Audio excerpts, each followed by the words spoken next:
Understood. Just a couple of comments, Steve. So from a bigger picture, the changes to the regulations, you mentioned they were for clarifying, and if I understood you correctly, you said codifying historical practice that wasn't already spelled out in the code. Was there any look at best practices nationwide? I mean, Yes, okay. quite a bit. And could you just expand on that a little bit? Well, I looked through. I mean, the changes specifically that were as a result of your research. Well, this one right now, the state code tends to want plats to be by right, to be. What we're doing is just in a subdivision, we're just creating lots. We are not looking at a use, and so that should not be. That process shouldn't, in theory, require a variance. I'll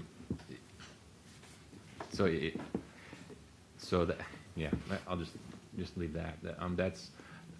It's best practice not to require a variance if you want to do something that's allowed by the code. So flag lots are allowed if it's not platted land. Flag lots are allowed only with a variance if it's a re-subdivision. That's not a best practice. And I don't mean just flag lots, just step back, subdivisions in general. Best practices, any other changes that were resulted from that? Yeah, there's an intent statement. That's a best practice.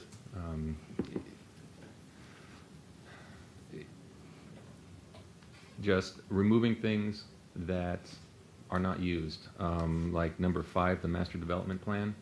I'm recommending that we delete that because it duplicates the preliminary plan, essentially. It's best practice to remove something that it's there but is never used,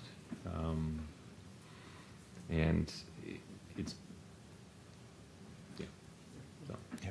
And I'll go ahead and, for everybody who from staff will be speaking tonight, I think that'll be a common question of what best practices is Austin taking on as part of the code rewrite, so that we don't. So each of you could kind of hit on that in any talking points that come up. All right, Commissioner King. Yeah, thank you, Chair, very much for allowing us to participate in this discussion. I really appreciate your flexibility tonight. Thank you. In terms of the flag lots, I live in the Zilker neighborhood, and we have flag lots there in a older, developed neighborhood, and it certainly has different implications than flag lots, in the less developed parts of our city. And being on the Zoning and Platting Commission, we actually had one of those flag lots in the far south part of District 5 where I live. And I went out there to look at it, and it certainly is much different out there, partially undeveloped, having a flag lot there versus having one in a developed urban neighborhood. So I'm concerned about the recommendation to not have a variance process on any flag lot. They're not all the same, and they have different implications depending on where they're located. So, I understand about best practices, but I think there's value in having some processes that are maybe a little unique to our city. I think it's important that we have that ability to look at each of those flag lots and decide in that context what's reasonable, and gives the neighborhood the opportunity to chime in and say, well, if you would, add this vegetation or develop it in this little different way, then it would fit better. And I think that's a value add. So I think there are good reasons why we might not want to be just like everybody else out there, that we might want to have some different processes that add value and help us in developing our city. Thank you. Okay. Commissioner Vela. You say that no flag lot variance has been denied. Over what time period? Since that code was adopted in 2012. Okay. And I know this is a rough estimate. How many flag lot variance requests? I tried to figure that out today. I was unable to get an answer. Mm-hmm. So my best guess is just flag lot variances, maybe 2 a month, Mm-hmm. but I could be wrong. And how much does it cost? How much does a variance cost? I mean, in terms of explicit costs, that, people are paying to the city, first of all. And then second of all, in terms of the time and kind of effort and legal process and so on and so forth. Well, we'll be talking about a re-subdivision and a variance. That cost is right now is around $4,000, a little over $4,000 just in application fees. Then there's the time. A re-subdivision requires about 3 weeks' notice. That's the longest notice that we have for a subdivision. And then if there's some questions about the neighbors bring up, and we're unable to get them answered, and it's postponed, that causes the applicant a couple more weeks. So it's just by the nature of it, it's a long and expensive process. And my understanding is that people are using flag lots to basically reduce the lot size required for their home, whatever unit that they're putting on. Is that accurate? No, if you take an existing lot, it needs to be able, when you divide it, both lots need to meet the minimum of 5750. So whether it's a flag lot or just a regular lot, doesn't matter. So both those lots need to meet 5750. Okay. Commissioner Bailey, I got to. Yeah. No further questions. Thank you. Okay, thank you. All right, Commissioner Anderson. So thank you very much where you're going with this. Austin Habitat is also, you mentioned earlier, they built 4 of these, and if we didn't have that ability to build flag lots, it would have been one home on that very large piece of land. It was just a very deep lot that just made a lot of sense to do this. So I like where you're going with this. If you can find more stuff to help make it more affordable to build and to subdivide, and maybe you need smaller lots. Maybe that's another piece of the conversation. But thanks for this. Okay. Commissioner Thompson. No. Commissioner Shea.